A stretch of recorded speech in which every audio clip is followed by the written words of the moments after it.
Next up, we're going to be bringing up a really good friend of mine. I've known her for several years now. We kind of laughed because we actually technically probably knew each other indirectly back many years ago because we come from the same town and everything. But next, we're going to be bringing up my good friend Barbara. Barbara, she's a kingdom-driven business leader, national influencer, and professional speaker. Barbara is the founder and CEO of the Fuse Empire, which owns a multitude of companies that focus on growing businesses and growing people. Barbara's also, more importantly, I would say, is a mother of 3 and a wife of 1. I always laugh when I see wife of 1. So that's good. But she has been working with executives, business owners for over a decade to help them gain exposure, increase their profits, and systemize their processes. By doing this, she has helped many of her busy clients become internationally known, reach multi-million-dollar income levels, and give their workers and customers a better and more organized experience. So if you would please go ahead and let me put Barbara on, and we'll have a great time listening to what she has. And I will personally say she's also helped me too as well with several of the different things in my business and my marketing and automating several different things. So go ahead, take it away, Barbara. Thank you, Matt. You guys, the coronavirus has become my time to shine, believe it or not, for a couple of reasons. The first one is because of my marketing company, people do need to keep doing their marketing. Like Michelle said, don't hold back on your marketing.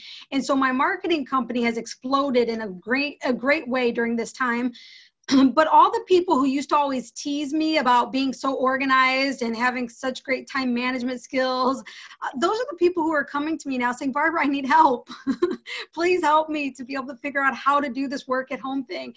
I've got these kids running around everywhere. The house is a mess. And how do you do it? And because I've been doing it for a decade, I've been able to share my wisdom that I've gained over the years with others. And today I'm going to give you guys 5 special time hacks that you can take away to be able to do more with less stress while you're stuck at home. Does that sound exciting?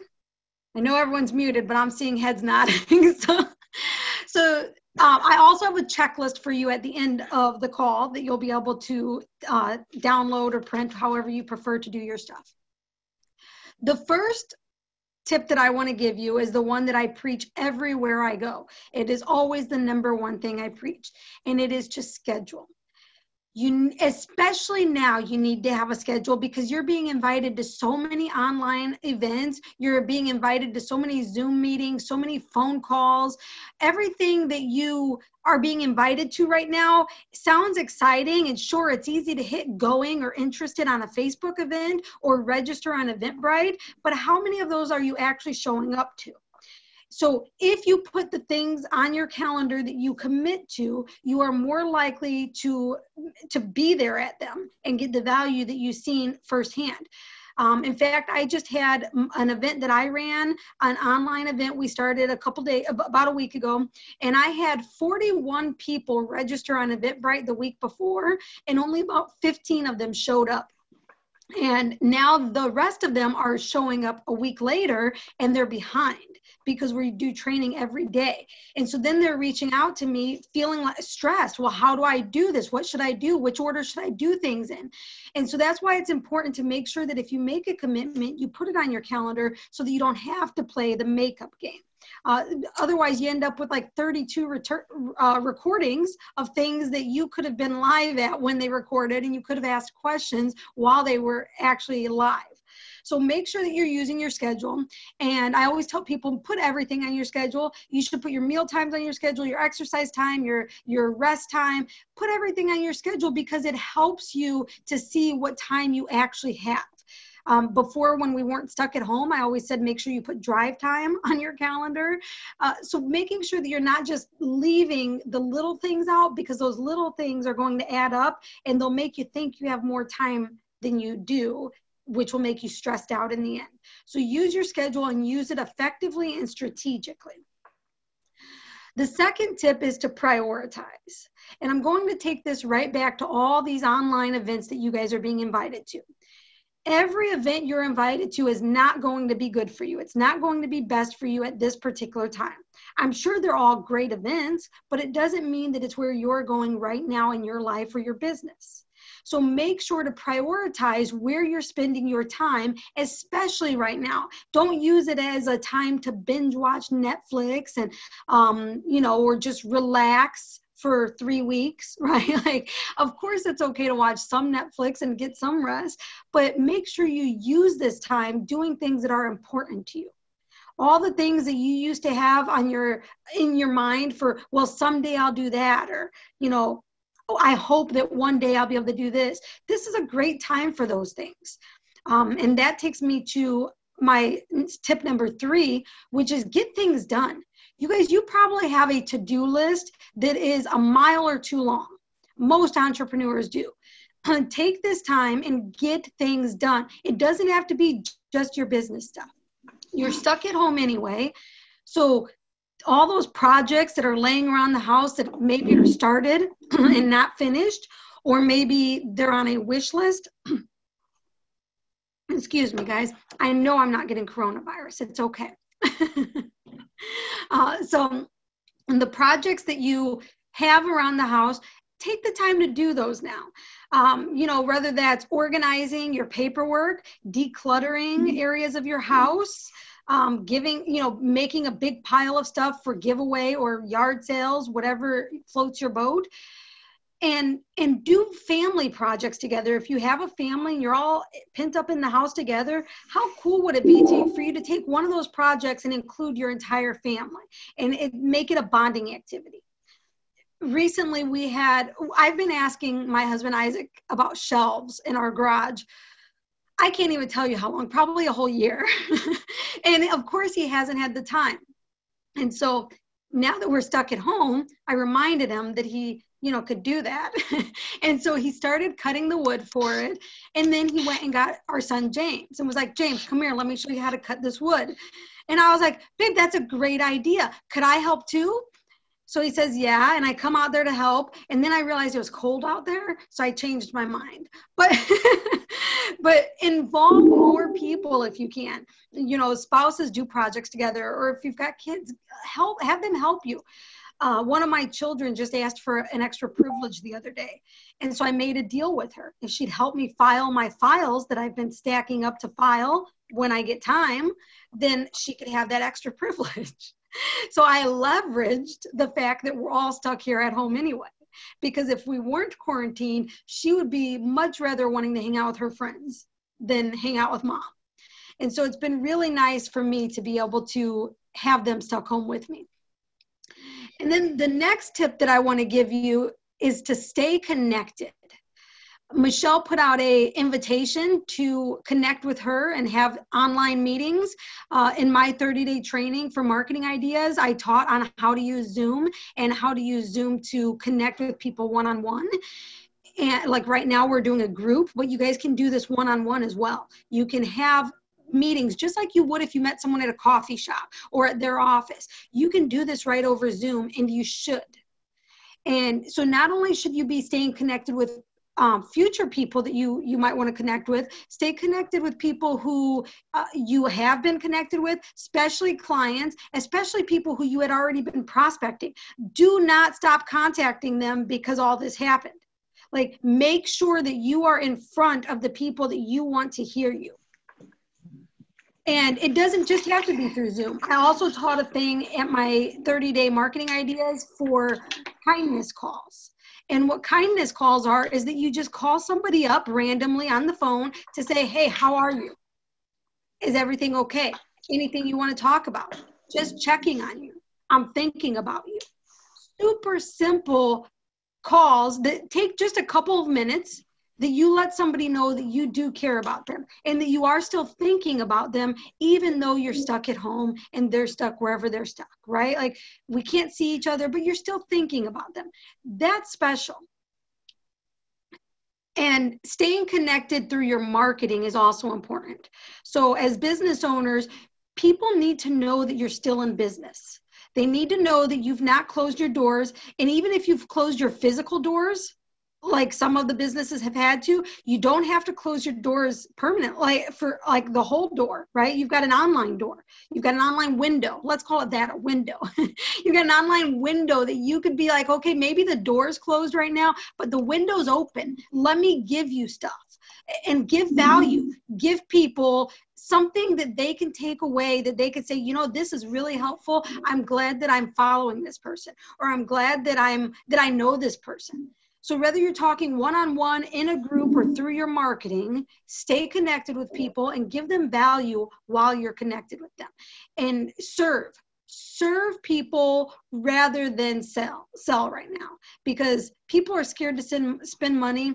I don't know how long that's going to last. I've never lived through something like this. I hear something like this happened back in 2008, but I was so oblivious to the world that I had no clue there was issues.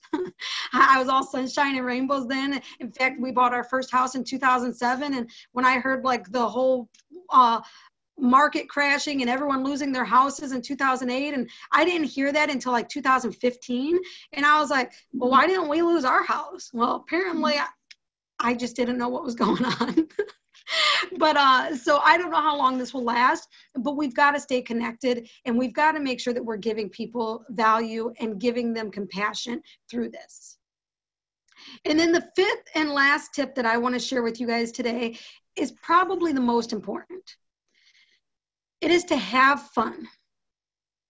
We are being forced to stay at home with our families, the people that we love the most. We may not like them the most sometimes, but these are the people that we love the most in the whole wide world. We shouldn't be complaining about when we can go back to work or to the store. I understand that it's stressful, it's frustrating. We don't like being told what to do. It's our human nature. But while we're stuck here, shouldn't we make the most of it? Shouldn't we have fun? Don't spend all day doing business work or cleaning the house. It's okay to do those things, making time for them, but make time for fun. In fact, put fun in your calendar. One way that we've been able to add it into our family calendar is so I've been trying for years to get a set dinner schedule for our family. And it just didn't work out because everybody was doing something. The only night of the whole week that nobody had something going on was Thursday night. So Thursday night we had dinner as a family, and that was about it. Well, now everybody's stuck at home. I love it. The teenagers are losing their mind. My husband's adjusting, and my 9-year-old is just bored. She doesn't understand. And so I'm having a blast. And so I made this new rule because, as you guys know, when moms are happy, everybody's happy. So I've trained my family to know that. And so I made this new rule that dinner time is at 5:30 every night. Everybody must come to the table. If you don't want to eat, that's fine, but you have to come sit at the table with us, and you're eating dinner as if we're gathering as a family at 5:30. And then afterwards, we do something fun, an activity. And there's 5 of us in our house. We take turns picking the activity. So day 1, kid 1 picks, and then it just goes on until we've all 5 picked, and then we start over. So we've played cards, we've played dice, we've watched movies and shows. I think one of the things on the list is to tell jokes. In fact, what I had the kids do is I had them all write down. I don't think you guys can see this. My light in here is super bright, which is why I look like a ghost sometimes. I tried like dimming it down, but I buy the brightest lights on the planet because I just like that. So I had each of the kids write down a list of things that they would like to do during this time. And then I think I got one more here. Here's James's, yeah. And so they all wrote things down. So here's why I had them do this, because when it's their turn to choose and they try playing grumpy and, oh, I don't know what to do, or I don't want to do anything today, or do we have to? Because kids do that, right? Then I pull out their list and I say, well, James, you wrote board game. Which board game do you want to play? Right? I help them. And so I had them all write, and I leave it right here in my ink pen holder. I've made the dining room table my desk during this time, which helps me to also stop working at the same time. You guys, this is a bonus tip. It helps me stop working at the end of the day because remember, dinner's at 5:30, which means I have to stop working at 5 and put all my stuff off of the dining room table so that we can all eat at the dining room table. So it forces me to stop working at 5. Now, I will admit that many times I will come back to work after we've done our game night and stuff, but that's in my schedule. And yes, it takes me more time to bring it back and forth, but I've also set up a screen back here because I'm doing a lot of videos during this time. I've made this work so well for our family, and they're adjusting because of what I'm implementing. So as the leaders of your homes, your family will adjust the way that you allow them to. So be the example. Show them that you're enjoying this. You're making the most out of this. Do the things you enjoy, but also do the things that are important to you. And that will trickle down to your spouse and your children. I have I call it my to accomplish checklist every day instead of a to-do list. So up here are some tips to remind me to kind of stay calm as I do things. And then I only focus on 3 priorities. So for me, it's faith, family, and Fuse, which is my business. Every day, this is what I focus on. And then I write the tasks here. Down here, I write notes. Michelle, this is where I was taking notes from your call, from your part of this call. But I'm going to share this to accomplish checklist with anybody who wants it. You just need to tell me you want it, and I'll make sure that you get it. I'll send it to you via email, so you could reach out to me, Barbara Carr. The email address that it's best for you to inquire through is team, that's TEAM, like a baseball team, team@fusemarketingandmedia.com. And Nick, if you could throw that in the chat box, and people can just email me, and I will send it to you free of charge.